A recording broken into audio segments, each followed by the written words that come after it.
Saan nga ba matatagpuan ang pinakamaliit na 7-Eleven dito sa Pasig City na halos nasa 30 square meter lang ang sukat nito? So guys, papasok tayo sa loob ng Tektite para makapunta sa loob mismo ng 7-Eleven na pinakamaliit. So bago tayo makapunta ron, kailangan may bibilin tayo ng items. Kaya guys, samahan nyo ko ngayon. Pasok na tayo. Pinarada ko ang motor ko sa open parking na katabi lamang ng Tektite Tower. At ang presyo nito ay 4 pesos na para sa maghapon.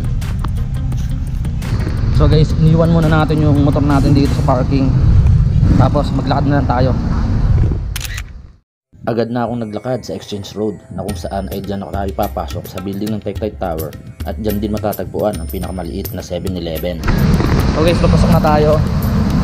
Kailangan nating makabili ng items. Tsaka kailangan natin magpakita ng ID, no? Pagpasok ko sa loob ay agad na akong dumiretso sa 7-Eleven. Mapapansin mo dito sa bungad pa lang ay makitid na ang pinto.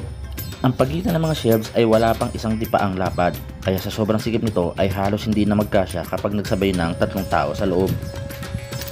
At ito na yata ang pinakamaliit na 7-Eleven ang napuntahan ko. Pero kahit ganun pa man ay naibibigay pa din ng crew ang kalidad na serbisyo para sa customers nila. So guys, nakakita natin sobrang liit ng 7-Eleven sa baba, ano. So bumili lang tayo ng Bear Brand, tapos timpla na natin ngayon dito sa may pantry, guys.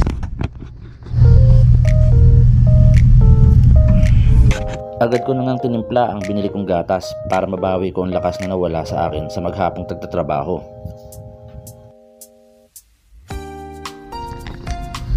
So yun nga guys, siguro tatapusin muna yung video ko rito at iinumin na lang muna natin yung gatas na tinimpla natin. Tapos sibat tayo. Pinakita ko lang sa inyo kung saan yung pinaka maliit na 7-Eleven dito sa Ortigas Center.